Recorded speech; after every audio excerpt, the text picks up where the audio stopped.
बिस्मिल्लाहिर्रहमानिर्रहीम। Programme focus में आपको खुशामदीद कहते हैं। बिजनेस अपडेट में सबसे पहले बात करेंगे पाकिस्तान स्टॉक एक्सचेंज की। आज ट्रेडिंग के दौरान हमने मंदी देखी और KSE हर्टवेट इंडेक्स 64,200 के लेवल से गिरकर 63,700 के लेवल पर बंद हुआ। ओवरऑल सिर्फ 36 मिलियन शेयर्स का कारोबार हुआ। अप्रॉक्सीमेटली 91 कंपनी ऐसी थी जिनके शेयर्स में हमने इजाफा देखा और 217 कंपनी ऐसी थी जिनके शेयर्स में कमी देखी।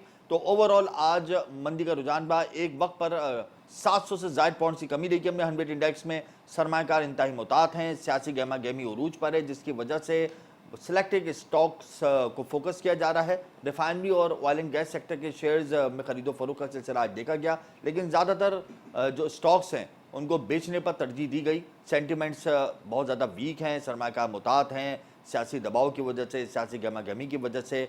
और आइंदा आने वाले सेशंस में ये एक्सपेक्टेशन की जा रही है कि IMF से मिलने वाली रकम जो अकाउंट में जब जमा होगी और UAE की तरफ से कर्जे अगर रोल ओवर हो जाते हैं $2 अरब के, तो यकीनन मार्केट पर पॉजिटिव इंपैक्ट आएगा और मार्केट थोड़ा सा स्लाइटली इंप्रूव करेगी। इसके अलावा प्रोग्राम में मैं करेंसी मार्केट का अहवाल आपको बताऊंगा।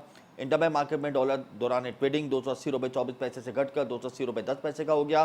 14 पैसे की इसमें कमी देखी गई। आइंदा वाले दिनों में रिजर्व्स हमारे बेहतर हो जाएंगे। ऑब्वियसली IMF से जो हमारी एक ट्रांच मंजूर हुई है और वो जब हमारे रिजर्व्स में ऐड ऑन होगी तो ऑब्वियसली रुपया बेहतर होगा एज कम्पेयर टू डॉलर। और फिर UAE अगर हमारे कर्जे रोल ओवर कर देगा तो इससे स्टॉक बेहतर होगी, हमारे रिजर्व्स को भी तकवीत मिलेगी। तो आने वाले दिनों में डॉलर थोड़ा वीक होगा। इसके अलावा मैं प्रोग्राम में आपको बताऊंगा कि हब पावर कंपनी लिमिटेड ने पाकिस्तान स्टॉक एक्सचेंज को खत लिखकर आगाह कर दिया है। क्या आगाह किया है? एक बड़ी मूवमेंट करने जा रही है hub power company. Sindh agro का कोल माइनिंग प्रोजेक्ट हासिल करने का इरादा रखती है। इस हवाले से हब पावर कंपनी ने Sindh agro coal mining company से मुज़ाकरात शुरू कर दिए हैं और ये प्रोजेक्ट का जो हुसूल है सिंध एग्रो कोल माइनिंग का, इसकी मंजूरी रेगुलेशंस के बाद होगी और इस हवाले से इन्होंने पाकिस्तान स्टॉक एक्सचेंज को ख़त लिख के आगाह कर दिया है। इसके अलावा एक और ख़त लिखा गया है कोट अद्दू पावर प्लांट कंपनी लिमिटेड की जानिब से पाकिस्तान स्टॉक एक्सचेंज को, और सिंध में विंड पावर प्लांट ख़रीदने का इरादा रखती हैं कोट अड्डू पावर कंपनी। और कोट अड्डू पावर कंपनी ने पाकिस्तान स्टॉक एक्सचेंज को बजरिया ख़त लिखकर यह आगाह किया है कि टेनागा जिनबाशी लिमिटेड एक कंपनी है, उसका घरों के अंदर एक विंड पावर प्लांट है 49.50 यानी अप्रॉक्सीमेटली 50 मेगावाट का ये विंड पावर प्लांट है। इसको ख़रीदने का इरादा है और इस हवाले से मुज़ाकरात का सिलसिला शुरू हो गया है और इन्होंने भी कहा है कि रेगुलेशंस को फॉलो करते हुए फिर हम ये फैसला करेंगे कि हम ये कब ले रहे हैं। तो इस हवाले से स्टॉक एक्सचेंज को आगाह करना पड़ता है। तो दोनों कंपनियों ने अपनी मूवमेंट के हवाले से, जो एक बड़ी मूवमेंट है, इस हवाले से पाकिस्तान स्टॉक एक्सचेंज को आज खत लिखे और दोनों कंपनियों ने आगाह कर दिया है। इससे आइंदा वाले दिनों में इनके जो स्टॉक्स हैं उन पर मुस्बत असरात मुरतब होंगे। इसके अलावा प्रोग्राम में हम डिस्कस करेंगे ब्यूरो ऑफ इमिग्रेशन की ओवरसीज़ एम्प्लॉयमेंट और इमिग्रेशन रूल्स में नई तरमीम की जो हिदायत आई हैं सामने, उसको आज हम डिस्कस करेंगे। ये ब्यूरो ऑफ इमिग्रेशन है क्या, मैं आपको ये पहले वाज़ेह कर दूं कि ये एक ऐसा इदारा है जो प्रोमोटर्स जो यहाँ से पाकिस्तानियों को एम्प्लॉयमेंट के हवाले से बाहर बेचते हैं, उसका ये एक कह लीजिए कि इदारा है। उनको मॉनिटर करता है, उनको लाइसेंस देता है, उनकी पॉलिसी बनाता है। तो इन्होंने एक पॉलिसी के अंदर जो बनाई हुई थी उसमें कुछ नई तरामीम की हैं, कुछ नए रूल्स एड ऑन किए हैं और वो रूल्स इतने ज़्यादा सख्त हैं कि उससे पाकिस्तान में ओवरसीज़ एम्प्लॉयमेंट प्रोमोटर्स बहुत ज़्यादा नाखुश हो गए हैं, बहुत ज़्यादा प्रॉब्लम में आ गए हैं, उनके लिए मुश्किलात खड़ी हो गई हैं। और उनका ये कहना है कि ओवरसीज़ एम्प्लॉयमेंट प्रोमोटर्स का कि ये जो नए कवायद और ये जो नए जवाबित लॉन्च किए गए हैं ब्यूरो ऑफ इमिग्रेशन की तरफ से, इससे तो ये कारोबार, ये बिज़नेस इंडस्ट्री मुकम्मल तौर पे ख़त्म हो जाएगी। नए लाइसेंस की जो फ़ीस है वो पहले 3 लाख रुपए थी। अब अगर किसी ने ये काम करना है, यानी पाकिस्तानियों को बाहर भेजना है मुलाजमत के उसूल के लिए, तो अब वो अगर लाइसेंस लेगा तो वो 3 लाख के बजाय 15 लाख रुपए का लेगा। और अगर लाइसेंस ट्रांसफ़र करवाता है वो किसी और के नाम पे, तो उसकी फ़ीस भी 15 लाख रुपए हो गई। और अगर कोई प्रोमोटर का इंतकाल हो जाता है और उसका लाइसेंस उसका फैमिली को मुंतकिल किया जाएगा तो वो भी 15 लाख रुपए में होगा और 1 साल उसकी मियाद हो जाती है। तो इस हवाले से बहुत ज़्यादा तहफ़्फ़ुज़ात के शिकार हैं। तो आज हम इस पॉइंट को बहुत ज़्यादा डिस्कस करेंगे। इसके अलावा मैं आपको बताऊंगा कि महंगाई की शरह में दिन ब दिन इजाफा हो रहा है, पेट्रोल सस्ता हो रहा है, बाकी सब कुछ महंगा हो रहा है। पेट्रोल की कीमत में हम कमी तो देख रहे हैं, लेकिन हम महंगाई के अदाद-ओ-शुमार में कोई कमी नहीं देख रहे। होल सेल और रिटेल मार्केट के अंदर अजनास की कीमतों का एक बड़ा फ़र्क सामने आ रहा है। महंगाई के जो सरकारी अदाद-ओ-शुमार है वो 29.5 सिफर हैं, लेकिन अगर मैं ग्राउंड रियलिटी की बात करूं तो हर शख्स को 45% महंगाई का सामना है। ये 29.50 यानी तकरीबन 29.30% महंगाई, और कहाँ 45% महंगाई। तो ये जो गैप है, ये गैप है ज़ख़ीरा अंदोज़ी की वजह से। ये गैप है उन लोगों की वजह से जिनकी ड्यूटी है कि वो प्राइस लिस्ट के रेट को बहाल करें, प्राइस लिस्ट की जो रेट है उसको लागू करें हर इलाके में, हर शहर में, और वो नहीं करते, जिसकी वजह से सबका मनमाना रेट है। क्योंकि सबका यही कहना है कि सरकारी प्राइस लिस्ट की कोई रेट नहीं है। आवाम की ज़िंदगी मुकम्मल तौर पर अजीरन हो गई है, और आवाम का यही कहना है कि पेट्रोल तो सस्ता हो रहा है, बिजली और गैस इतनी महंगी हो रही है कि क्या करेंगे। दुकानदार हजरात भी यही कहते हैं कि ब्रांडेड कंपनीज अपने मनमाने रेट लॉन्च करती हैं। ब्रांडेड कंपनीज के ऊपर कौन छापे मारे, कौन उनकी अकाउंटेबिलिटी करे, तो कोई सिस्टम नहीं है, कोई मैकेनिज्म नहीं है। इसके अलावा मैं आपको बताऊंगा कि मुल्क भर में फ़ी तोला सोना 600 रुपये सस्ता हो गया है। 24 कैरेट फ़ी तोला सोना यानी 24 कैरेट फ़ी तोला सोना कमी के बाद 2,17,300 रुपये का हो गया है। 10 ग्राम सोना 514 रुपये कमी के बाद 1,86,300 रुपये का हो गया। इंटरनेशनल मार्केट में सोना $8 कमी से फ़ी ऑन्स $2,066 का हो गया है। इसके अलावा रेमिटेंसेस के आदाद शुमार भी हम डिस्कस करेंगे, इन्फ्लेशन के हवाले से बात करेंगे, महंगाई क्यों बढ़ी है, जनाज की कीमतों में क्या मसाइल हैं जिसकी वजह से कंट्रोल नहीं किया जा रहा। जो कार्टल है यानी शुगर माफिया का कार्टल है, दालों का है, चावल का है, तेल का है, गंदम का है, ये कार्टल को दोबारा से क्यों मार्केट के अंदर इन किया जा रहा है और कौन है इसके पीछे। और जब स्मगलिंग नेटवर्क के खिलाफ एक क्रैकडाउन का सिलसिला जारी है तो क्या अभी भी स्मगलिंग हो रही है जिसकी वजह से ये मामला सामने आ रहे हैं। पे खाद के हवाले से भी हम बात करेंगे, सीरियल सेक्टर को भी हम डिस्कस करेंगे। लेकिन यहाँ पर मैं आपको बताऊंगा कि आवाम की क्या राय है इन्फ्लेशन के हवाले से, आवाम क्या सोचती है, आवाम क्या एक्सपेक्टेशन लगाए बैठी है हुकूमत से, आवाम का क्या दर्द है। पहले इनका दर्द इनकी ज़बानी सुनते हैं। बहुत मुश्किल से गरीब का गुजारा हो रहा है। हर चीज़ जो है ना, हर शहर बहुत महंगी हो रही है। दिन ब दिन रात को और रेट होता है, सुबह और होता है, सुबह और रेट होता है, शाम को और रेट होता है, 12 बजे और रेट होता है। इस वजह गरीब का खाना बहुत ही मुश्किल है, तंग हो गई है आवाम। ये कंपनियां अपनी मनमानी कीमतें वसूल कर रही हैं। जैसे सर्फ पाउडर वगैरह ये चीज़ें जो है सब महंगा है, टूथपेस्ट है, शैम्पू है, इन्होंने जो रेट बढ़ाए थे उन्होंने कम नहीं किए। सारी आवाम का क्या हशर है, हर चीज़ महंगी है। जहाँ जा रहे हैं पैसा चाहिए, कहाँ से करेंगे, हर चीज़ की महंगाई भी होगी। सर देखें इंशाल्लाह अगर पेट्रोल कम किया है तो हो सकता है शायद महंगाई भी कम करें सर। हम तो इसी उम्मीद में बैठे हुए हैं कब महंगाई कम होगी तब हमारे अखराजात भी पूरे होंगे सर। पेट्रोल अगर सस्ता होता है तो शायद महंगाई कम हो जाए, ये लोगों का कहना है, ये लोगों का सोचना है। मगर ये मासूम आवाम ये नहीं जानती कि पेट्रोल कम होने से महंगाई कम नहीं होगी। क्योंकि जब पेट्रोल कम होगा, डॉलर थोड़ा सा कंट्रोल होगा, तो एकदम से ही उम्मीदें लगाई जाती हैं कि इन्फ्लेशन के जो फिगर्स हैं वो कंट्रोल हो जाएंगे, चीज़ें सस्ती हो जाएंगी। ऐसा नहीं है। बिजली तारीख की बुलंद तरीन सतह पर है, गैस तारीख की बुलंद तरीन सतह पर है। फिर जो गैप आ रहा है होलसेल और रिटेल का, वो ज़ख़ीरा अंदोज़ माफिया की वजह से आ रहा है। और ये ज़ख़ीरा अंदोज़ माफिया जब तक काबू में नहीं आएगी, इसमें लगाम नहीं डाली जाएगी, उस वक्त तक महंगाई के आदाद शुमार कभी भी कंट्रोल नहीं होंगे। ब्यूरो जो हैं, प्राइस कंट्रोल लिस्ट के जो इदारे हैं, ब्यूरो के जो इदारे हैं, इनको बाहर निकलना पड़ेगा। कमिश्नर कराची, कमिश्नर लाहौर और जितने भी सूबे के जो कमिश्नर्स हैं उनको बाहर निकलना होगा और अपनी परफॉर्मेंस दिखानी होगी। अदरवाइज़ महंगाई को मज़ीद बढ़ने से कोई नहीं रोक सकता। यहाँ वक्त एक ब्रेक का, आप हमारे साथ रहिएगा।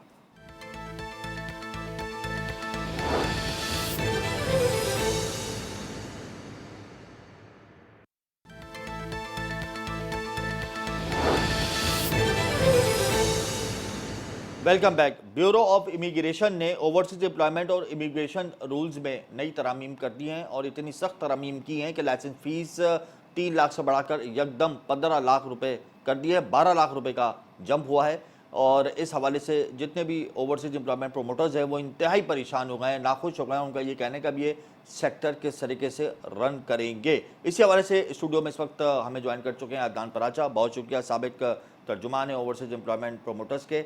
अदनान साहब ये बताएं, यकदम 12 लाख रुपए का जंप, नए लाइसेंस की फ़ीस 3 लाख रुपए से बढ़ा के 15 लाख, रिन्यूअल की फ़ीस 3 लाख से बढ़ा के 15 लाख। किसी प्रोमोटर का अगर इंतकाल हो जाए और उसका लाइसेंस उसकी फैमिली को मुंतकिल करना हो तब भी 3 लाख से बढ़ा के 15 लाख। तो इस तरीके से तो ये सेक्टर बिल्कुल ख़त्म हो जाएगा।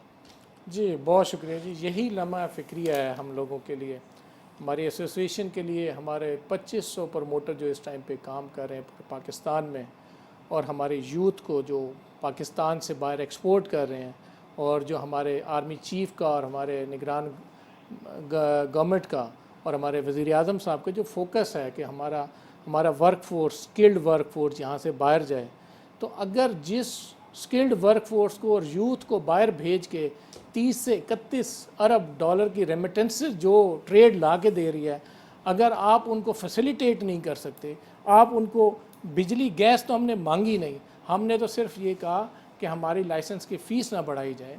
अगर आपने उसकी लाइसेंस की फ़ीस 3 लाख से अचानक बढ़ा के 15 लाख रुपए कर दी, तो इस टाइम पे हम लोग एक ज़हनी इज़्तिराब का शिकार हैं। ओवरऑल आप देखें कि हमारे अंदर इस टाइम पे इन्फ्लेशन की फ़िगर्स कहाँ पे आ गई है, हमारी एक्सपोर्ट कहाँ पे आ गई है, हमारे पास अनएम्प्लॉयड यूथ कहाँ पे है। अब देखें, इस मौके के ऊपर अगर कोई भी ओवरसीज़ प्रमोटर अगर इंतकाल कर जाता है, तो उसके इंतकाल के बाद उसकी फैमिली क्या, उसके जनाजे के बाद 15 लाख रुपए का ये बंदोबस्त करें कि आप 15 लाख रुपया दे के उसके लाइसेंस को ट्रांसफ़र कराएंगे और उसके ट्रांसफ़र के भी अंदर 8 से 10 महीने और 1-1 साल लगेगा। तो अगर हमारे हुकाम बाला इस तरफ फोकस नहीं करेंगे तो हमारी ये ओवरसीज़ एम्प्लॉयमेंट की इंडस्ट्री ख़त्म हो जाएगी। हमारी यूथ कैसे बाहर जाएगी? हम 2500 प्रमोटर जो हैं, हम लाइसेंस होल्डर जो बैठे हैं, हम लोग उस यूथ को कैसे बाहर भेजेंगे? मुझे तो इस चीज़ की फ़िक्र हो रही है, क्योंकि हमारा प्रमोटर जो है, जो यहाँ से बाहर वर्कफोर्स भेजता है, हर कोई इतने शहाना ज़िंदगी नहीं गुजारता।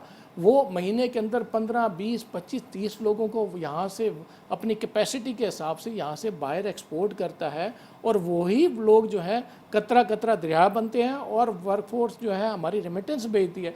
आप उसके इंतकाल के बाद 3 लाख से 15 लाख रुपए उसकी फैमिली को कह दें। नया कोई भी हमारी यूथ जो है लाइसेंस लेना चाहे, उसके लिए भी आप 15 लाख का आपने इम्प्लीमेंटेशन कर दी कि जी 15 लाख देंगे तो आप लाइसेंस लेंगे। तो इस तरह तो ये हमारी ट्रेड जो है आने वाले वक्त के अंदर हमारे प्रमोटर्स भी कम होंगे, और हमारी जो नई यूथ है जो इस फील्ड में, HR की फील्ड में आना चाह रही है, उनका भी फोकस इस फील्ड की तरफ नहीं होगा। अच्छा, ये बताएं कि अब तो स्टेप उठा दिया गया, तरामीम हो गई, पॉलिसी आ गई, 15 लाख रुपए का ऐलान हो गया, आप क्या चाह रहे हैं कि 3 लाख से बिल्कुल भी इजाफा ना हो, या इजाफा कम हो, 5 लाख हो जाए, 6 लाख हो जाए, 15 लाख में कुछ कमी हो जाए, या कोई मॉडरेट लेवल पे जाएंगे आप? देखिए, हमारी तो रिक्वेस्ट है कौम बाला से, SIFC से, आर्मी चीफ से, हमारे ब्यूरो ऑफ इमिग्रेशन से, हमारे मिनिस्टर साहब से, कि हमारी ये जो 3 लाख की फ़ीस है, हम मानते हैं कि ये 3 लाख की फ़ीस है, इसको 15 लाख आपने कर दिया, उसको 3 लाख से 5 लाख भी किया जा सकता था। 3 लाख से 5 लाख कर 5 दिया। लाख से 6 लाख भी किया जा सकता था। एक ऐसी अमाउंट की जा सकती थी जिससे हमारे ओवरसीज़ प्रमोटर की फैमिलीज़ के ऊपर भी बोझ ना बनता, और हमारी जो यूथ है वो भी इस तरफ HR के बिज़नेस की तरफ आती। हमने इस सिलसिले के अंदर कितने साल के बाद इजाफा किया है ये? देखिए, ये इजाफा तो काफ़ी अरसे के बाद है। पहले ये 1 लाख रुपए फ़ीस थी, फिर इसको ये 3 लाख रुपए कर दी गई है। इजाफा देखिए वक्त के साथ साथ एक ज़रूरत है, लेकिन उस ज़रूरत को आप 400-500% नहीं बढ़ा सकते कि आप इतना बढ़ा दें ताकि नहीं, आप अदनान उस साहब, ट्रेड को। कितने साल के बाद ये 3 लाख से 15 लाख हुई है? देखिए, ये तो हमारे जो रूल्स हैं, ये आज से 10-15 साल के बाद ये जो है ये फ़ीस का इंक्रीमेंट हुआ है। लेकिन देखिए, बात ये है कि आप फ़ीस का इंक्रीमेंट कर रहे हैं, उससे गवर्नमेंट को इतना फ़ायदा नहीं होगा जितना हमारे ओवरसीज़ प्रमोटर को नुकसान होगा। ये चीज़ समझने की ज़रूरत है। हमने कोई सब्सिडी पे कोई चीज़ नहीं मांगी, हम तो ये रिक्वेस्ट कर रहे हैं कि वो गवर्नमेंट ऑफ पाकिस्तान अगर ओवरऑल प्रमोटर्स को देख रही है, तो हम एक फैमिली को देख रहे हैं कि एक फैमिली, एक प्रमोटर कितनी वर्कफोर्स सालाना यहाँ से बाहर एक्सपोर्ट करता है। क्या उसका किचन ख़राब होगा? क्या उसके मरने के बाद उसकी फैमिली क्या करेगी? हमें देखें, हमने तो एसोसिएशन ने, हम लोगों ने अपने कम्युनिटी को देखना है और पाकिस्तान को देखना है और हमने अपनी यूथ को देखना है। अच्छा, ऐसी पॉलिसी से आपका जो सेक्टर है वो फिल्टर भी तो हो सकता है? देखिए, फ़िल्टर होने के और बहुत से तरीके हैं। आप इसको फ़िल्टर करना चाहें तो ऐसे जो नॉन प्रोडक्टिव प्रमोटर्स हैं उनको आप फ़िल्टर कर सकते हैं। ऐसे प्रमोटर जिनकी कंप्लेन ज़्यादा है या कोई ऐसी चीज़ है जिनकी प्रॉब्लम्स हैं, उनको आप फ़िल्टर कर सकते हैं। आप पढ़े लिखे लोगों को इस फील्ड के अंदर ला सकते हैं, जो हमारे ग्रेजुएट, मास्टर्स और जो हाईली क्वालिफाइड लोग हैं जो इस फील्ड के अंदर हमारे अभी भी मौजूद हैं, आप उनको प्रमोट कर सकते हैं। देखिए, फ़िल्टर करने के बहुत से तरीके हैं। फ़िल्टर करने का ये तरीका नहीं है कि आप उसके ऊपर पैसों का बोझ डाल दें। करने क्या जा रहे हैं, क्या स्टेप उठाएंगे आप? देखिए, हम तो रिक्वेस्ट कर सकते हैं अपनी ब्यूरोक्रेसी से, आर्मी चीफ से, अपने डिपार्टमेंट से, अपनी मिनिस्ट्री से हम रिक्वेस्ट कर सकते हैं। हमने रिक्वेस्ट की भी है और हम हर प्लेटफॉर्म पे जाएंगे। हम वही उस सिग्नल आया कहीं से, इंडिकेशन मिली है कि हाँ कुछ मामलात में बेहतरी आ देखिए, हम तो जाएगी, ये चीज़ समझते हैं रिक्वेस्ट को कि आपकी एक्सेप्ट कर लिया जाएगा। देखिए, हम तो ये चीज़ समझते हैं कि पेवस्ता रहे शजर से उम्मीदें बाहर रख। हम तो हर प्लेटफॉर्म पे अपनी रिक्वेस्ट कर सकते हैं, क्योंकि एज ए बिज़नेस कम्युनिटी, आपको पता है कि बिज़नेस कम्युनिटी एक बुज़दिल किस्म की कम्युनिटी होती है और वो रिक्वेस्ट कर सकती है, बाय फोर्स हमारी इम्प्लीमेंटेशन कहीं मगर पे नहीं बिजनेस होती। कम्युनिटी खसारा भी तो नहीं बर्दाश्त कर सकती। अब आपको, अगर आप खसारे की जद में आ गए तो इस खसारे से निकलने के लिए तो आपको जसारत का मुजाहरा करना पड़ेगा। देखिए, जसारत का मुजाहरा हम ये कर रहे हैं कि हम हर प्लेटफॉर्म के ऊपर रिक्वेस्ट कर सकते हैं कि हमारा इस चीज़ की तरफ फोकस किया लेटर जाए। लिखा आपने? जी जी जी जी, लेटर्स हमने लिखे हैं। हम रिक्वेस्ट मिनिस्ट्री में भी कर चुके हैं, ब्यूरो ऑफ इमिग्रेशन में भी कर चुके हैं। और अब ये जो इम्प्लीमेंटेशन है, इसको रिवर्स बैक करने के लिए अब हमारी गवर्नमेंट ऑफ पाकिस्तान को इस चीज़ की तरफ सोचना होगा। अगर वो इस चीज़ की तरफ सोचेंगे तो इससे हमारे प्रमोटर कम्युनिटी के अंदर एक मुस्बत मैसेज जाएगा कि हमारी गवर्नमेंट भी और हमारे अदारे भी हमारे साथ खड़े हैं। अच्छा, मुल्क भर में अप्रॉक्सीमेटली 2,500 प्रोमोटर्स हैं। कितना पाकिस्तानी आप बाहर बेचते हैं और इससे कितना रेमिटेंस एक अंदाजे के मुताबिक पाकिस्तान आता है? देखिए, बात यह है कि हमारे ओवरऑल जो लाइसेंस है 5,000 के करीब है, जिसमें एक्टिव जो इस टाइम पे जो बिज़नेस कर रहे हैं वो 2,500 के करीब है। तो अगर 5,000 लाइसेंस है, एक्टिव उसमें 25। जी जी 2,500 हैं। तो जो आपने बात की कि किस तरह स्क्रीन आउट कर सकते हैं, तो स्क्रीन आउट ऐसे कर सकते हैं कि जो एक्टिव प्रमोटर्स हैं उनको बूस्ट किया जाए, उनको अप्रिशिएट किया जाए। अच्छा, हमारे जो प्रमोटर्स हैं, यहाँ से हमारी वर्कफोर्स जो है, हमारे 2022 के अंदर हमारी तकरीबन 8,30,000 वर्कफोर्स गई थी, जो कि हमारी बढ़ के 2023 के अंदर हमारी वर्कफोर्स 8,62,000 के करीब हमारी वर्कफोर्स। आप लोगों ने 8,62,000 लोगों को जी। साल 2023 में बाहर बेचा। जी, हमारे ओवरसीज़ प्रमोटर्स, हमारी जो एसोसिएशन है, हमारे प्रमोटर ने तकरीबन 8 से 8 लाख के करीब वर्कफोर्स बाहर भेजी। और हमारा एक और जो हमारे साथ जो अदारा है, वो इसी गवर्नमेंट का जो अदारा है, उन्होंने भी 2,500 से 3,000 वर्कफोर्स पाकिस्तान से बाहर यानी भेजे। अप्रॉक्सीमेटली 8.5 लाख लोग। जी, 8,62,000 के करीब हमारी वर्कफोर्स यहाँ से बाहर गई है। अब मैं ये समझता हूँ कि हम इसके अंदर और बेहतरी ला सकते हैं। जिस तरह हमारे अदारे फोकस कर रहे हैं एचआर के फील्ड के ऊपर, हमारे रेमिटेंसेस के ऊपर, जो हमारी रेमिटेंसेस हैं, देखें 2021-22 का जो फिस्कल ईयर था, हमारी 31 अरब डॉलर की रेमिटेंसेस थी। और हम 2022-23 में हमारा ये ट्रेंड था कि हम सोच रहे थे कि इसको हम बढ़ा के 34 अरब डॉलर पे ले जाएंगे, लेकिन वो कम हो गई है। वो 2022-23 में कम हो गया, 27 अरब डॉलर पे आ गए। हमने उसको बढ़ाना है, हमने अपनी रेमिटेंस को बढ़ाना है। हमारे पास जो इस टाइम पे 50 से 60 लाख जो यूथ है जो अनएम्प्लॉयड है इस टाइम पे पाकिस्तान में, इंडस्ट्री की वजह 5 से। साल में सिर्फ 127 अरब डॉलर हमने रेमिटेंसेस के बद में लिया अप्रॉक्सीमेटली। हम इससे ज़्यादा कर सकते हैं। कैसे? हमारे हमसाया मुल्क कर रहे हैं, कैसे? हम बांग्लादेश कर रहे हैं, इंडिया कर। देखें, हमने अपनी वर्कफोर्स को स्केल करना है। हम पीपीपी प्रोजेक्ट पे, पब्लिक प्राइवेट पार्टनरशिप्स के साथ हम ट्रेड सेंटर्स को और स्किल सेंटर्स को बढ़ा सकते हैं, गवर्नमेंट के साथ मिलकर बढ़ा सकते हैं। और हम बेसिकली हमें जो हमारी लोगों को 2 वक्त की रोटी का उसूल मुश्किल हो गया, स्किल कैसे होगी आवाम? देखिए, हम स्किल फ्री भी दे सकते हैं। हम इंडस्ट्री वाले, हम हर तरह के इंडस्ट्री वाले बैठ के इसका लायमल बना के हम स्किल वर्कफोर्स को हम एक्सपोर्ट कर सकते हैं और उनको फ्री, यानी आप फ्री ऑफ कॉस्ट कह रहे हैं कि हम इसके डेवलपमेंट का कोर्स जी जी बिल्कुल कर सकते हैं, हम बिल्कुल कर सकते हैं। फ्रेमवर्क आप लोगों ने तैयार कर लिया है? जी जी, हम फ्रेमवर्क का FPCCI के प्लेटफॉर्म के ऊपर हम तैयार कर रहे हैं और इंशाअल्लाह ताला आने वाले कुछ दिनों के अंदर उसकी इम्प्लीमेंटेशन भी आप लोगों के सामने आएगी, जिससे ये है कि हम FPCCI के प्लेटफॉर्म मुल्क भर में, जी पूरे मुल्क भर के अंदर, मतलब इसको थोड़ा सहल अंदाज में समझाएं ताकि हर शख्स इसको समझे। या बहुत बड़ा ऐलान कर रहे हैं कि मुल्क भर की वो यूथ या वो जनरेशन जो अनएम्प्लॉयड है, जो पढ़ी लिखी नहीं है, जिसके अंदर कोई हुनर नहीं है, आप उसको अच्छी तालीम, अच्छा हुनर, उसको स्किल करेंगे free of cost federation chamber of commerce के लेवल से। जी बिल्कुल, फेडरेशन के प्लेटफॉर्म से इंशाअल्लाह ताला हम जो भी यूथ हमारे छोटे बड़े जिस भी शहर में रह रही है, हम उसको फ्री ऑफ कॉस्ट हम उसको स्किल्ड करेंगे।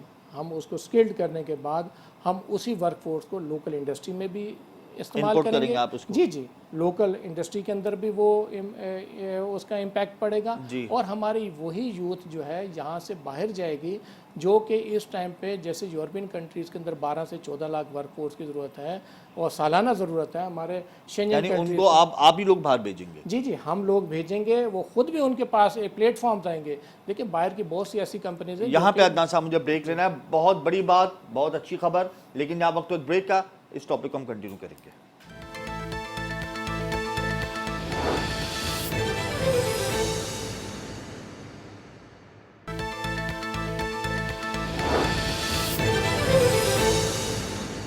Welcome back. अदनान साहब, आपने बहुत बड़ी बात कही। आपने कहा कि यूथ को आप फैसिलिटेट करेंगे, उनको एजुकेट करेंगे, उनको आप स्किल्स फराम करेंगे, फ्री ऑफ कॉस्ट करेंगे, उनको नौकरियां भी देंगे, और जो बाहर जाना चाहें उनके लिए आप प्लेटफॉर्म भी मुहैया करेंगे।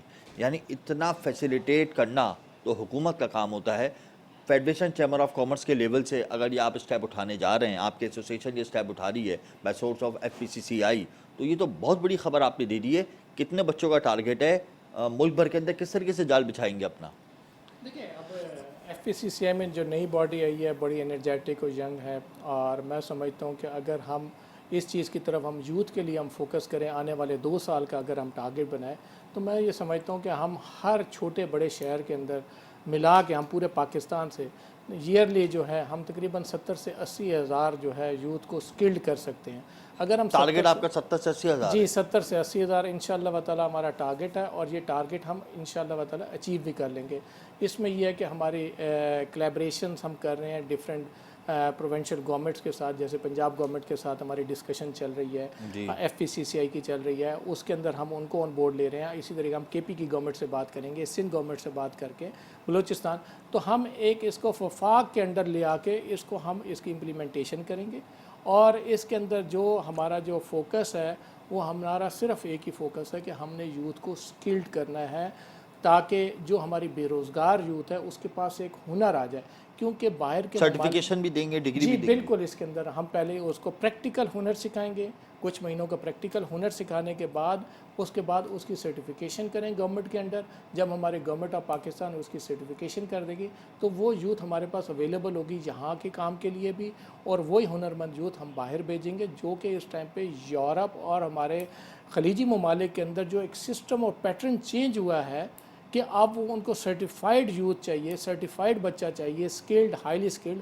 उस चीज़ को हम फोकस करते हुए हमने इस चीज़ की तरफ तवज्जो की है कि हम इस तरीके से हम बिज़नेस कम्युनिटी, हम गवर्नमेंट ऑफ पाकिस्तान के साथ और गवर्नमेंट के वफाकी इदारों के साथ मिल के अपने यूथ को हम इकट्ठा करें, और जो इस टाइम पे हम इन्फ्लेशन है हमारे इधर उसको कम करने के अंदर जितना भी हमारा रोल हो सकेगा हम वो अदा करेंगे। और हमारी रेमिटेंसेस जो है हमारा 2024-25 का जो टारगेट है हमारा 34 से 35 अरब डॉलर का, वो भी अचीव करना चाह रहे हैं। अच्छा, जो आप बाहर भेजेंगे बच्चों को, क्या वो फ्री ऑफ कॉस्ट भेजेंगे? देखिए, इसके अंदर मुख्तलिफ प्लेटफॉर्म्स हैं। देखिए, जैसे यूरोप के अंदर, जापान के अंदर ये सारी चीज़ें ऑलमोस्ट फ्री हैं, जो क्योंकि वहाँ उन्होंने वो चाहते हैं क्वालिटी, ठीक है। वो जहाँ पे आप क्वालिटी की बात करते हैं कि वहाँ के फिर वहाँ की कंपनीज जो हैं हमें सर्विस चार्जेस देती हैं, और हमारे खलीजी ममालिक के अंदर हम B2B जाके बिज़नेस जनरेट करते हैं, वहाँ पे विज़िट करते हैं और वहाँ से बिज़नेस को जनरेट करके यहाँ पे लाते हैं। हमारी मोस्टली इस टाइम पे वर्कफोर्स खलीजी ममालिक की तरफ जा रही है, लेकिन अगर हमारी गवर्नमेंट ऑफ पाकिस्तान, हमारी बाहर की हमारी एम्बेसीज़ और हमारे जो कौंसल जनरल्स हैं, ये सारे मिलके वहाँ की और यहाँ के खारजा पॉलिसी को उन ममालिक के साथ बेहतर कर दिया जाए, तो मैं समझता हूँ कि 2024 के अंदर जो हमें 13 से 14 लाख वर्कफोर्स को भेजेंगे भी सही। और हम यूथ को हम इस टाइम पे इस प्लेटफॉर्म पे हम रिक्वेस्ट करना चाहते हैं कि आप स्किल्ड हों। नहीं तो आप क्या पूरे सेंटर्स कायम करेंगे मुल्क भर में, मुख्तलिफ इलाकों में, मुख्तलिफ सूबों में? किस तरीके से ऑनलाइन सिस्टम होगा? देखिए जी, आने वाले वक्त के अंदर हमारी फेडरेशन के हमारी जो बॉडी है, हम लोग उनके साथ जो ऑन बोर्ड है, जो हमारे जो इस टाइम पे सिटिंग जो बॉडी है उसके साथ मिलके एक, यानी 1-2 महीने में आप लॉन्च कर देंगे इस प्रोग्राम? इंशाअल्लाह ताला 1 से 2 महीनों के अंदर हम इसको प्रॉपर्ली पूरे पाकिस्तान में नाम क्या होगा इस प्रोग्राम का? देखिए, हम इसका नाम वगैरह ये सारी चीज़ हम अभी सोच रहे हैं, और हमारा फोकस जो है हमारा यूथ है, जो कि हमारी 50 से 55% जो वो यूथ है जो कि इस टाइम पे मार्केट के अंदर बेरोज़गार भी है और कम सैलरी ले रही है। सबसे बड़ी बात तो ये कि आप उसको एजुकेट कर रहे हैं, तालीम भी दे रहे हैं, उसको हुनर भी दे रहे हैं, उसको इतनी आप सोच दे रहे हैं कि वो अपने मुस्तकबिल को बेहतर कर सके, ये बहुत अच्छी बात है। लेकिन आप यूथ जो इस वक्त हमारी जो यूथ है वो बहुत ज़्यादा दिलबर्दाश्ता है, बहुत ज़्यादा मसाइल का शिकार है। हमारे पास इंफ्रास्ट्रक्चर नहीं है, एजुकेशन सिस्टम नहीं है, कमाने का कोई हमारे पास प्लेटफॉर्म नहीं है। आईटी तरक्की तो कर रहा है लेकिन यूथ स्किल नहीं है तो वो आईटी से फ़ायदा नहीं उठा सकती। तो यूथ को क्या मैसेज देंगे आप? देखिए, मैं इस टाइम पे अपने पाकिस्तान की यूथ है उसको मैसेज दूंगा कि स्किल्ड हो जाएं। आप इंटरमीडिएट ग्रेजुएट से बेहतर है कि आप स्किल डिप्लोमास कर लें। अगर आप स्किल डिप्लोमास कर लेंगे तो मैं अश्योर कर सकता हूं कि आप एक हैंडसम अमाउंट यहाँ पे भी कमा सकते हैं। और जो इस टाइम पे दुनिया भर में स्किल्ड वर्कफोर्स की रिक्वायरमेंट है, आप यहाँ से वहाँ जाके अपने अपने घर के मसाइल को भी हल कर सकते हैं, फाइनेंशियल स्टेबल भी हो सकते हैं। और जो इस टाइम पे यूरोप और जापान के अंदर जो स्किल्ड के साथ साथ लैंग्वेज बैरियर है हमारा, मैं इस टाइम पे यूथ को कहूँगा कि लैंग्वेज सीखें। हमारी यूरोपियन कंट्रीज़ की लैंग्वेज है, जर्मन लैंग्वेज है, स्वीडिश लैंग्वेज है, पोलिश लैंग्वेज है, आपके जापानीज़ लैंग्वेज है, कोरियन लैंग्वेज है। ये अगर ये 5 एक मुल्क ऐसे हैं, अगर इनकी तरफ फोकस करें हम तो इनकी लैंग्वेजेस को सीख लें तो जापान के अंदर जो 7 लाख वर्कफोर्स की सालाना रिक्वायरमेंट है उसके अंदर हम अपना पोर्शन 1 से 1.5 लाख पाकिस्तान ले सकता है। यूरोप के अंदर जो 12 से 14 लाख है उसके अंदर 2-2.5 लाख वो ले सकता है, जापान के अंदर ले सकता है। हमारी खारजा पॉलिसी इंतहाई वीक है, कमर्शियल अटैचीज़ हमारे जो हैं वो परफॉर्मेंस इतनी अच्छी नहीं देते, जिसकी वजह से पाकिस्तान का कोटा डिवाइड हो जाता है इंडिया, बांग्लादेश और दूसरे एशियन कंट्रीज़। आप कतर की मिसाल ले लीजिए, कतर में जब फीफा हुआ था तो पाकिस्तान अपना कोटा मुकम्मल नहीं कर सका था और हमारी वर्कफोर्स डिवाइड होकर इंडिया और नेपाल चली गई थी। तो ये इतने सारे मसाइल के बावजूद भी आप ये प्लान रखते हैं कि हम रेमिटेंसेस के टारगेट को अचीव कर लेंगे बाय सोर्स ऑफ यूथ? देखें, हमारा बीइंग अ पाकिस्तानी तो हमारी फीलिंग्स तो ये है कि हमने पाकिस्तान के लिए ही करना है। कुछ भी हो जाए हमने अपने आप को पॉजिटिव रखना है और पॉजिटिव हैं हम। देखें, हम टारगेट्स नहीं अचीव कर सके, अनफॉर्चुनेट ये है कि हमारी खारजा पॉलिसीज़ के अंदर जो हमारी एचआर की फील्ड को लेकर अभी सुने स्विट्जरलैंड में भी नौकरियां आई हैं। जी, स्विट्जरलैंड के अंदर भी नौकरियां आई। देखिए, ये पूरे यूरोप के अंदर नौकरियां निकल रही हैं। पाकिस्तान क्यों नहीं फ़ायदा उठा सकता? देखिए, मैं आपको वही चीज़ कह रहा हूँ कि खारजा पॉलिसी को ठीक करने की ज़रूरत है और right man for the right job के कॉन्सेप्ट को समझने की ज़रूरत है कि कौन सा बंदा, उसके अंदर क्या पैशन है, क्या स्किल्स हैं और उससे क्या फ़ायदा उठा सकते हैं। अगर उसको उस सीट पे बिठा दिया जाएगा तो मैं समझता हूँ कि आने वाले 2 से 3 साल के अंदर आप यूथ के अंदर चेंज भी देखेंगे, रेमिटेंसेस के अंदर चेंज भी देखेंगे और हमारी जो स्किल्ड वर्कफोर्स है वो उसकी यूटिलाइजेशन बहुत आसान हो जाएगी, क्योंकि आईटी का इतना ज़्यादा एक्सपोजर हो गया है कि हम उसी को यूटिलाइज़ करके हम अपनी जॉब्स की प्लेसमेंट उस यूथ तक पहुंचा भी सकेंगे। और इंशाअल्लाह ताला पाकिस्तान की तरक्की के अंदर एक्सपोर्ट के साथ जो कि 30 अरब डॉलर की है, हम एश्योर कर सकते हैं कि हम 34 से 35 अरब डॉलर की अगले 1 से 1.5 साल में, और ग्रेजुअली हर साल हम इसके अंदर 3 से 4 अरब डॉलर का इजाफा करेंगे। साल 2024 जब माली साल इख्तिताम होगा तो आप समझते हैं कि रेमिटेंस का जो टारगेट जो हमने फिक्स किया है $33 बिलियन उसको अचीव कर लेंगे? आखिर में बता दें। नहीं, हम नहीं अचीव करेंगे। अचीव नहीं कर सकेंगे? नहीं कर सकेंगे, हम नहीं कर सकेंगे, क्योंकि हमने 6 महीनों के अंदर जो हमारा फिस्कल ईयर 2023-24 का जो है उसमें हम तकरीबन 13.5 अरब डॉलर के करीब हमारी रेमिटेंस आई है, जो कि हमारे इस टाइम पे 16-16.5 अरब डॉलर होनी चाहिए थी। देखिए, आप इंडस्ट्री और हम अचीव क्यों नहीं कर सकेंगे, इसकी वजह क्या है? देखें, अब इसकी एक्सचेंज रेट इसकी वजह है, हवाला मंडी नेटवर्क इसकी वजह है, या हुकूमत की पॉलिसीज़ पर अदम एतमाद इसकी वजह है? नहीं, अदम एतमाद तो मैं नहीं कह सकता। पॉलिसीज़ को बेहतर बनाने की ज़रूरत है और उसके अंदर ऑन बोर्ड लेने की ज़रूरत है। प्रॉपरली प्रोफेशनल लोगों को ऑन बोर्ड लिया जाए, उसकी एक पूरी कमेटी बनाई जाए ताकि वो कमेटी काम करे। और जो अचीव ना करना है उसके अंदर हवाला हुंडी का एक कॉन्सेप्ट भी है, कुछ परसेंटेज उसके अंदर भी है, जिसके ऊपर हमारे आर्मी चीफ ने जो एक्शन लिया था इस टाइम पे, उस क्रैकडाउन की वजह से उसके अंदर एक बहुत ज़्यादा कमी तो ज़रूर आई है।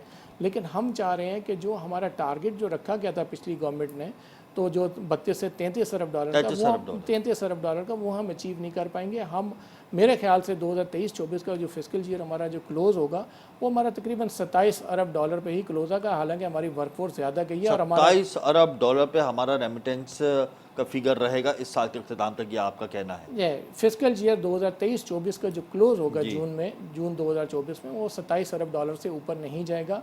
लेकिन हम चाहते हैं कि हम रेमिटेंसेस को बढ़ाएं। हम इंडस्ट्री और एक्सपोर्ट के साथ साथ एक मेन की हैं रेमिटेंसेस, तो हमारी तरफ अगर फोकस किया जाएगा हमारी सिफारिशात को और हमारी जो परेशानी है, छोटी छोटी सी परेशानी है, और वो अगर हल की जाएंगी और हमें यूरोपियन कंट्रीज़ की तरफ हमें फैसिलिटेट किया जाएगा, वीज़ा फैसिलिटीज़ दी जाएंगी प्रॉपरली, तो हम ये 2400-2500 प्रमोटर आपके 5 से 7 अरब डॉलर इजीली एक साल के अंदर बढ़ा सकते हैं। बहुत शुक्रिया अदनान साहब, आपने अपना कीमती वक्त दिया। रेमिटेंसेस तरसीलात ज़र का हदफ 33 अरब डॉलर है। गुज़िश्ता हुकूमत ने जब बजट दिया था तो 33 अरब डॉलर का हदफ रखा था, जो कि हम हासिल नहीं कर पाएंगे। अदनान पराचा का कह रहे हैं कि फिगर्स हैं कि जिस तरीके से यूथ को बाहर भेजना था, हमने एम्प्लॉयमेंट को जनरेट करके बाहर भेजना था, वो हमने नहीं किया। हुकूमत की पॉलिसीज़ थोड़ी सी कमज़ोर हैं, खारजा पॉलिसीज़ कमज़ोर हैं। इसका एक नेगेटिव इम्पैक्ट आया इस इंडस्ट्री पर, जिसकी वजह से रेमिटेंसेस कम हो रही हैं। और फिर जाहिर सी बात है, हमने बीच में हवाला मंडी नेटवर्क को बहुत ज़्यादा फाल देकर उसका भी एक इम्पैक्ट आया। बहरहाल रेमिटेंसेस का टारगेट 33 बिलियन डॉलर्स है, एक्सपोर्ट का टारगेट 30 बिलियन डॉलर्स है। हम दोनों ही अचीव नहीं कर पाएंगे।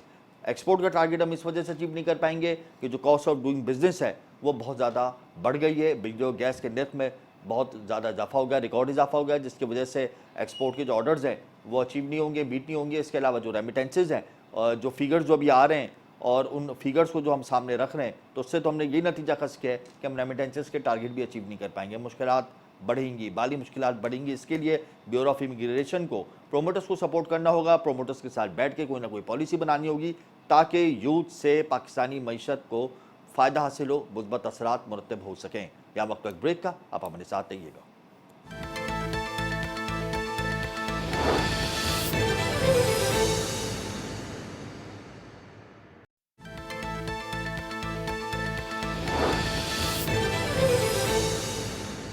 पेट्रोल सस्ता हो रहा है लेकिन महंगाई बढ़ रही है।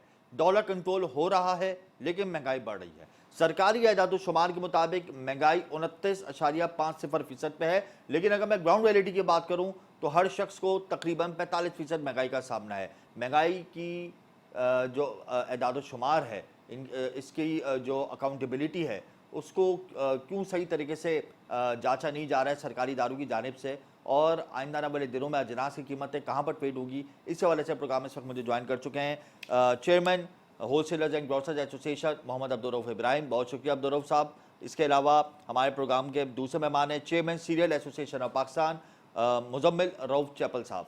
दोनों अशखास का मैं बहुत शुक्रिया अदा करता हूँ। अब्दुर्रऊफ साहब, सबसे पहले मैं आपकी जानिब आऊँगा। दालों की कीमतों में मनमाना इजाफा हो रहा है रिटेल सेक्टर पे, होलसेल सेक्टर में रेट कुछ है, रिटेल सेक्टर में कुछ है। इसके अलावा चावल की कीमतों में इजाफा हो रहा है, चीनी की कीमतों में कमी होनी चाहिए लेकिन चीनी की कीमतों में कमी नहीं हो रही है।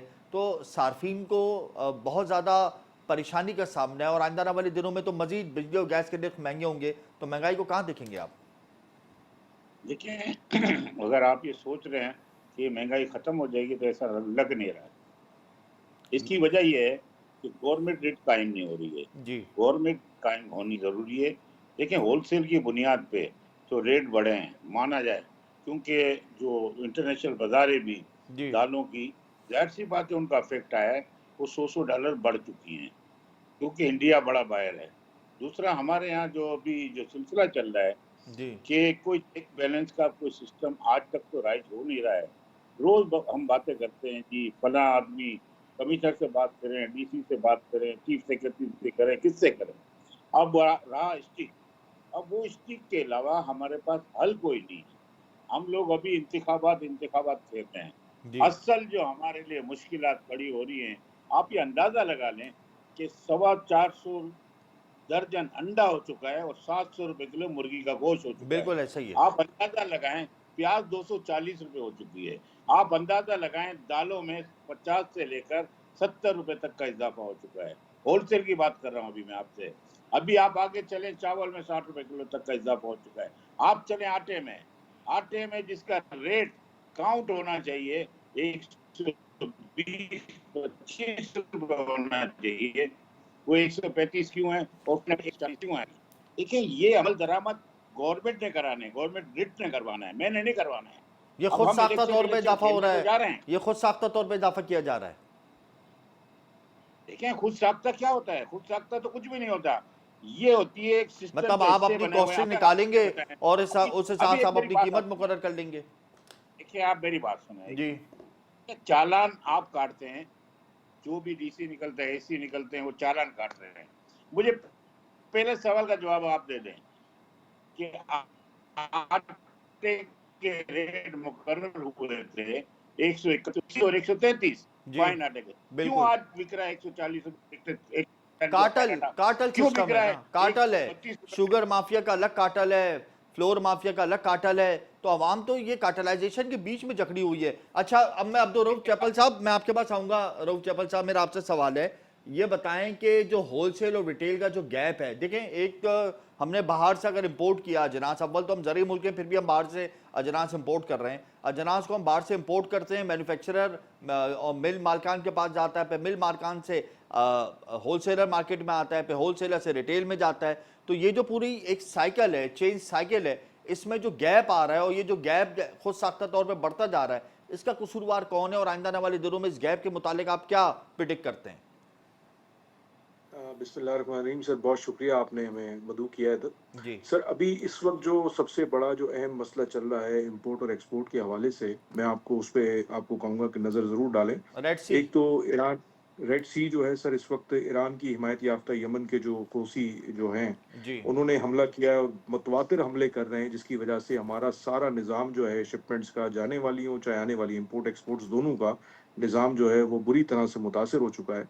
और उस पे जो है बहुत बुरी तरह से हमें शिपिंग लाइंस जो है वो $1500 से $2500, $3000 की यहाँ से एक्सपोर्ट की, और इसी तरह जो इम्पोर्ट कर रहे हैं उस पर भी उन्होंने रिस्क चार्जेस डाल दिए हैं, और जिसकी वजह से आप समझ लें कि बेतहाशा हमारी डिलेज हो रही है शिपमेंट। और ये एक बहुत बढ़ने की एक बहुत बड़ी वजह है ये, क्योंकि हमारे पास अगर सप्लाई नहीं होगी तो डिमांड एंड सप्लाई की वजह से चीज़ों की प्राइसेस तो बढ़ जाएंगी।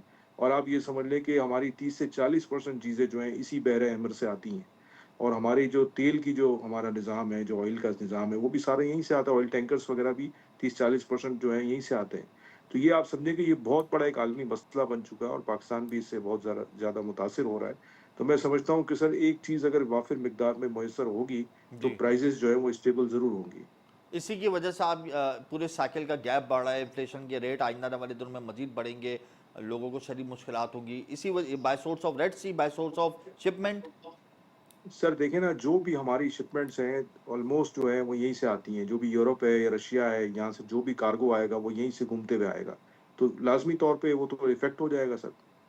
अच्छा अब्दुल रऊफ साहब, ये मुझे बताएं कि आइंदा आने वाले दिनों में हम थोड़े दिनों के बाद देखेंगे कि रमज़ान आ रहा है, तो रमज़ान जब आता है तो हम देखते हैं कि ज़ख़ीरा अंदोज़ माफिया स्टॉकिंग में मसरूफ़ हो जाती है, ज़ख़ीरा अंदोज़ी करने लगती है और रेट खुद ब खुद हाई होने शुरू हो जाते हैं।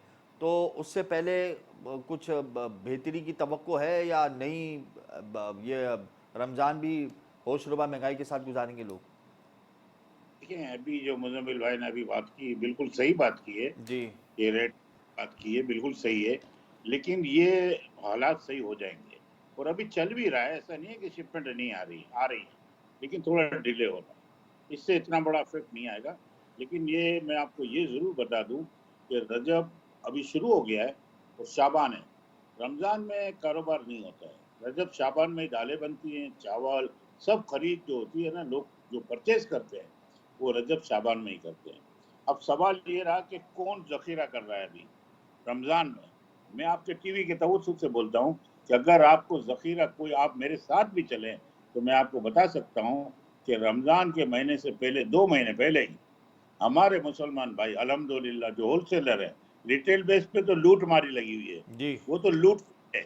आप समझ लें 200 के 300 रुपए, 400 के 600 रुपए रिटेल पे अभी तक है। कौन इस पे अमल दरामद करवाता है यार? कोई नहीं करवाता।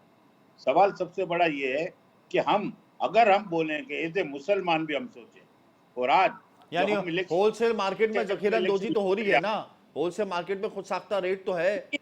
आपको जहाँ ज़ख़ीरे की बात करेंगे ना सर, जी आप बताएं, लेकिन चावल में बासमती मतलब चावल है हम वो ये तो ज़ख़ीरा नहीं कह होता है। सकते कि होलसेल मार्केट में कोई करप्शन ही नहीं हो रही, ज़ख़ीरा अंदोज़ी नहीं हो रही, मैनिपुलेशन ही नहीं हो नहीं, रही, ऐसा तो नहीं कह सकते हम। होलसेल बाजार एक अलग चीज है।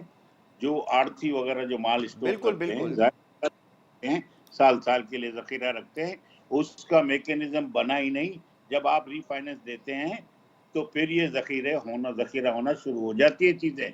जब आप उनको परसेंटेज पे सूद पे देते हैं तो ये चीजें इम्प्लीमेंट नहीं हो सकती, गरीबों को खुराक नहीं मिल सकती इतनी सस्ती। मेरे प्रोग्राम का वक्त खत्म हो रहा है। मैं मुजम्मिल रऊफ चैपल साहब से अब आखिर में सवाल करूंगा। मुजम्मिल साहब ये बताएं कि अब ये जो रेड सी के जो मसाइल हम देख रहे हैं, इंपोर्ट एक्सपोर्ट के जो मसाइल हम देख रहे हैं, तो आपको लगता है कि इससे मजीद स्टॉकिंग का लेवल हाई होगा आइंदा आने वाले दिनों में, इन्फ्लेशन मजीद बढ़ेगी?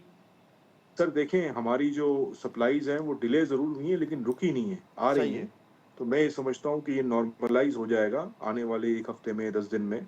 तो ये पोजीशन अपनी लेवल पे आ जाएगी और डिमांड एंड सप्लाई पे सर कारोबार चल सकता है। कोई बंदा इसको स्टॉक नहीं कर सकता। मैं आपको बताऊं, होलसेलर्स के पास इतनी अवेलेबिलिटी है ही नहीं कि वो स्टोरेज इतनी बड़ी कर लें, और वो कोई जखीरा अंदोजी का हमारे यहाँ सिस्टम लोग बताते हैं, लेकिन ऐसा है नहीं, क्योंकि एक इम्पोर्टर नहीं है सर। हमारे यहाँ कई 100 कई हजारों की तादाद में इंपोर्टर्स और एक्सपोर्टर्स और सारी चीजें, तो ये मैनेज नहीं हो सकता। लेकिन कोई मुजम्मिल बंदा साहब जो है इसको अब इसके ऊपर जब इतने चार्जेस लग गए शिपमेंट के, तो जो अजनास हमने कम कीमत में इंपोर्ट करना था, अब उसके बाद जब इतने फ्रेट चार्जेस लग गए, वो डिले भी हो गया, जी तो जी ऑब्वियसली अब उसकी जी कीमत जी तो बढ़ गई, दुगनी हो गई। अब जब सर, मिसाल ये के तौर पे इसमें अगर हम कोई दालें भी हम मंगवा रहे हैं और अगर उसकी कीमत दुगनी हो गई, तो आइंदा आने वाले 2 से 3 महीनों में तो ठीक। हमें शदीद महंगाई का सामना होगा, ऐसा ही है? सर दुगनी दुगनी नहीं होती, इसमें होता ये है कि जो हमारी शिपिंग लाइन के जो चार्जेस हैं उसमें तकरीबन 20% का इजाफा हो गया है, जिसकी वजह से जाहिर सी बात है उसकी प्राइस में कुछ ना कुछ जो है वो 2-4% का इजाफा जरूर होगा, लेकिन दुगनी नहीं होगी। मतलब ये कौन कौन समझ से लें कि जो अजनास वैल्यू में हमें आप 100। समझते हैं कि इजाफा हो सकता है दालों के अलावा? सर सर देखें, इस वक्त दालों के अलावा जो है सर, हमारी जो प्रोडक्ट्स हैं जैसे ऑयल प्रोडक्ट्स हैं, जी। क्योंकि सारा हमारा जो है ऑयल रशिया से अगर हम ले रहे हैं तो वहीं से होके आ रहा है, और भी जगहों से आ रहा है, जो वहाँ से अरब ममालिक से हम ले रहे हैं, बहरे अहमर से होके आ रहा है, तो वो प्रॉब्लम तो सर उस जगह पे आएगा। यूरोपियन यूनियन से हम ले रहे हैं या गैस ले रहे हैं जी। वहाँ से कहीं से, तो ये प्रॉब्लम उन चीज़ों में आ सकता है। जो कमोडिटीज सर बहरा अहमर से टच कर रही है स्विस कैनाल के साथ, लगता है जी। तो वो डेफिनेटली उसकी फ्रेट में कम से कम 20 से 25% का इजाफा हो गया है। 20 से 25% तक इजाफा होगा कमोडिटीज़ प्राइसेस में। बहुत बहुत शुक्रिया अब्दुर्रऊफ इब्राहिम साहब, आपने अपना कीमती वक्त दिया। मुजम्मिल चैपल, आपने अपना कीमती वक्त दिया। आइंदा आने वाले दिनों में महंगाई की शरह में इजाफा होगा, क्योंकि बहिरा अहमर से जो कमोडिटीज़ हम इंपोर्ट करते हैं उसके ऊपर फ्रेट चार्जेस लगने वाले हैं। जाहिर सी बात है, जो जंग का समय है उसकी वजह से डिले भी होगी तरसील, और उस तरसील के डिले होने की वजह से और फ्रेट चार्जेस लगने की वजह से जो हम बाहर से अजनास से इम्पोर्ट कर रहे हैं उनकी कीमतों में 20 से 25% इजाफा होगा, और इस इजाफे की वजह से आइंदा आने वाले दिनों में अजनास की कीमतों को मजीद पर लगेंगे। ये इजाफा हो ना हो, वैसे ज़ख़ीरा अंदोज़ माफिया इतनी बेलगाम है, और रमज़ान से पहले पहले एक मेकानिज़म सेट कर लेते हैं खुद साख्ता तौर पर और चीज़ों के रेट बढ़ा देते हैं। अफसोस का मुकाम है हमारे जो सरकारी इदारे हैं, सरकारी टीमें हैं, वो मुतारिक नहीं है, और जो क्रैकडाउन का सिलसिला ज़ख़ीरा अंदोज़ माफिया के खिलाफ शुरू हुआ था वो थोड़ा सा हल्का हुआ है। उसी की वजह से हम देख रहे हैं कि महंगाई को मजीद पड़ लग गए हैं। बहरहाल आइंदा आने वाले दिनों में हम कोशिश का तो लफ्ज़ मैं नहीं बोलूँगा, हम दुआ ही कर सकते हैं कि ये महंगाई को कंट्रोल करे, सरकार कंट्रोल करे, सरकारी टीमें मुतारिक हों, ताकि जो 29% महंगाई सरकारी अदाद-ओ-शुमार के मुताबिक है वो वाकई में 29% उसका लेवल रहे, और सारे को 29% का सामना रहे, 45% का सामना ना रहे। मुझे और मेरी टीम को इजाज़त दीजिए। प्रोग्राम का वक्त यहाँ ख़त्म होता है। कल हम फिर हाजिर होंगे। अल्लाह हाफ़िज़।